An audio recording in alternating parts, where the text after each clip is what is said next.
Bharatiya Janata party ने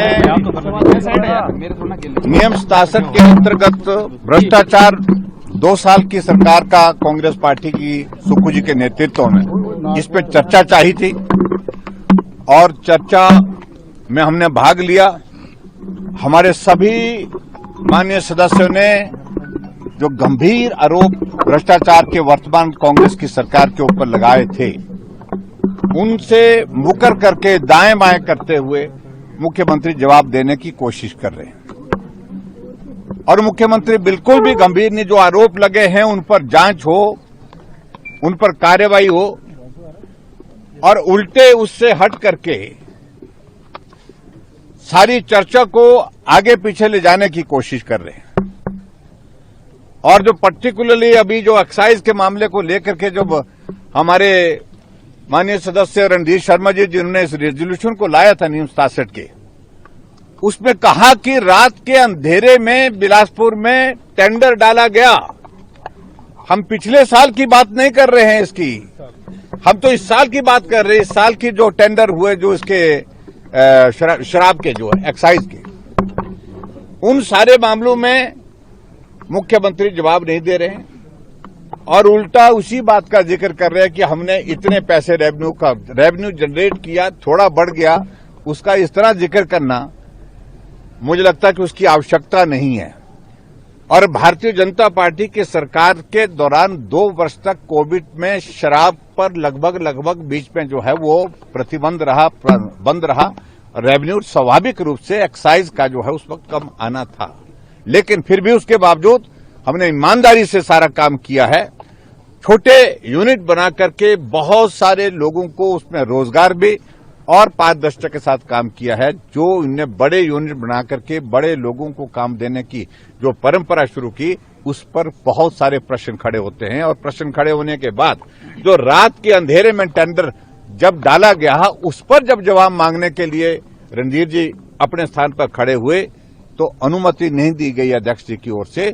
तो इस पर हमारा ऐतराज था और सारी चर्चा भ्रष्टाचार पर जो जिस प्रकार से गंभीरता से आगे बढ़ करके एक मुकाम पर पहुंची थी, उसको भी मुख्यमंत्री गंभीरता से ना लेकर के हल्के में लेकर के जवाब देने की स्थिति में नहीं हो पा रहे हैं। इसलिए भारतीय जनता पार्टी ने तय किया कि हम यहां सदन से वॉकआउट करेंगे। सर, मामले में आपके भरमौर के विधायक डॉक्टर जनक राज पर मुख्यमंत्री ने सवाल उठाए हैं। उन्होंने कहा है उनके दफ्तर से चिट्ठी लीक गई। ऐसे है कि जो इस सारे बात नहीं कर रहे हैं, उस पर बात नहीं कर रहे हैं।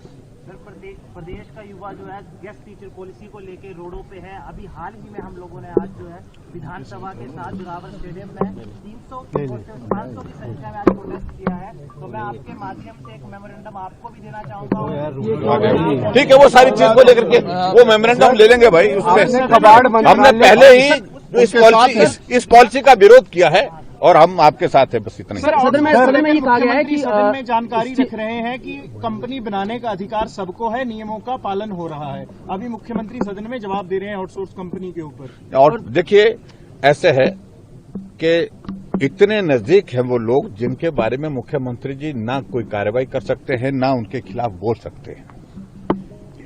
उन्होंने कंपनियां रजिस्टर की है और एजेंसी रजिस्टर करने के साथ साथ में वो उनने काम शुरू किया है और वो खुलेआम इस बात का जिक्र करते हैं कि भाई अपने पार्टी में, अपनी सरकार में काम करने के लिए हमको ये सब करना है और ये करना ही है। और करने के लिए जब जिस प्रकार से अभी इंटरव्यू होने जा रहे थे उसमें पैसे मांग रहे थे, इन सारी चीजों को लेकर के हमने अपनी बात कही है और मुख्यमंत्री इन सारी चीजों पर इनको गंभीरता से लें। वो मुख्यमंत्री के बहुत करीबी हैं, साथ रहते हैं, साथ चलते हैं, साथ बैठते हैं, तो इसलिए आरोप बहुत गंभीर है। सर मुख्यमंत्री ने कल ही इस बात का अंदेशा जता दिया था। उन्होंने कहा था कि जब वो जवाब देंगे जो आज नियम 67 के तहत जो अभी चर्चा चल रही है उसका जब जवाब देंगे तो उससे पहले ही विपक्ष जो है वो वॉकआउट कर जाएगा। हमने उनका आधा घंटे से ज्यादा समय तक उनको सुना है 42 मिनट और लंबे भाषण उनके हमने पूरे सुने हैं। लेकिन मुझे इस बात को लेकर के हैरानी है कि मुख्यमंत्री जो हमने आरोप लगाए तो उन पर नहीं बोल पा रहे हैं। वो अलग अलग चीजों में अपने हिसाब से बोल रहे हैं। जो आरोप हमारी ओर से लगे हैं तो उन पर जवाब नहीं दे रहे। नहीं, हम तो आज की तो टूरिज्म को लेकर कोई नहीं बात कर रहा सर हिमाचल प्रदेश में। मैं टूरिज्म के बारे में हमने बात कही है और हमारी बात का जवाब नहीं दे रहे।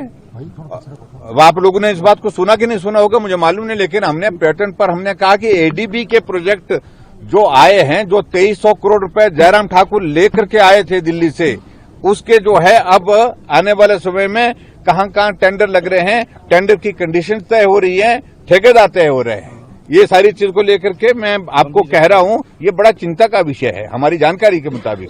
और उसके बाद दूसरी बात, जो प्रोजेक्ट जहां जहां के लिए तय थी, धर्मशाला का हमारे यहाँ जोरावर स्टेडियम में यहाँ पर ये टूरिज्म के नाम पर हमने ये जमीन की है। किस लिए की है? क्योंकि हम इंटरनेशनल एक कन्वेंशन सेंटर यहाँ पर बनाना चाहते हैं। 200 करोड़ रुपए का बजट प्रावधान एडीबी के प्रोजेक्ट के अंतर्गत रखा गया था, क्यों नहीं वो हो रहा है? मंडी के शिवधाम के लिए 200 करोड़ रुपए का 150 करोड़ रुपए का प्रावधान रखा था, वो सारा का सारा बंद पड़ा हुआ है। अब जाकर के कहां खोला जा रहा है मुझे मालूम नहीं। अब सारी चीजें आएंगी आपके सामने जहां जहां प्रोजेक्ट इनके जो है वो बनाने की योजना होगी। और दूसरी बात एडीबी के प्रोजेक्ट जो नए प्रोजेक्ट जो है उसमें बड़ी क्लॉज बड़ी स्पष्ट है कि पीपी मोड पर जो है उनको चलाया जाए। हमने 2 प्रोजेक्ट दिए हैं और वो नॉर्म्स के मुताबिक, नियम के मुताबिक, एमओयू के मुताबिक वो दिए हैं। हमने एचपीटीडीसी की किसी भी प्रॉपर्टी को लीज आउट नहीं किया। सर मुख्यमंत्री लगातार कह रहे हैं कि बीजेपी जो है वो मुद्दा विहीन हो गई है, इसलिए जो मुर्गे और समोसे जैसे मुद्दों को उठाई और साथ ही साथ 5 गुटों में बटी हुई। सर उस पर देखिए, ऐसे भारतीय जनता पार्टी एकजुट है, ऐसी है इस प्रकार से। हाँ, और दूसरी बात ये जो जहाँ ये जो मुद्दे हैं, ये मुद्दे तो हमने नहीं दिए हैं, ये मुद्दे इनके अपने जो है वो अपने कर्मों से आए हैं। और हमारे सामने जब मुद्दे आएंगे तो मुद्दे उठाएंगे। कोई चर्चा होनी है सर? हमने कहा सेंट्रल यूनिवर्सिटी का 30 करोड़ रुपए जमा करिए यहाँ पर हिमाचल प्रदेश में, ये इसमें धर्मशाला के लिए, लेकिन उसके बावजूद वो भी नहीं कर रहे। हमने उसमें तो मैंने ठेके दिए जा रहे हैं, चहेतों को ठेका दिया जा रहा है। मलबे के ठेके हो गए, लेकिन मलबा वही है। बंद ट्रेजरी को लेकर भी कोई चर्चा होगी? जी बिल्कुल। और वो कॉन्ट्रैक्टर जिनने भारतीय जनता पार्टी की सरकार के दौरान जो है टेंडर डाल करके कंपटीशन में काम किया है, काम पूरा कर दिया है, 3 साल से भी उसके बावजूद, मतलब 2 साल से इनकी सरकार आने के बाद जो है एक भी पैसा उनको नहीं दिया। विक्रम जी ने 10% कमीशन का आरोप लगवाया सर। किसने? विक्रम ठाकुर जी ने 10% का कमीशन। हाँ, इनके विधानसभा क्षेत्र की बात है, लेकिन मैं अपने विधानसभा क्षेत्र की बात बता रहा हूँ। कांग्रेस के एक नेता कहते हैं कि आपको पेमेंट हम करा देते हैं, हमारे लोगों को कह रहे हैं।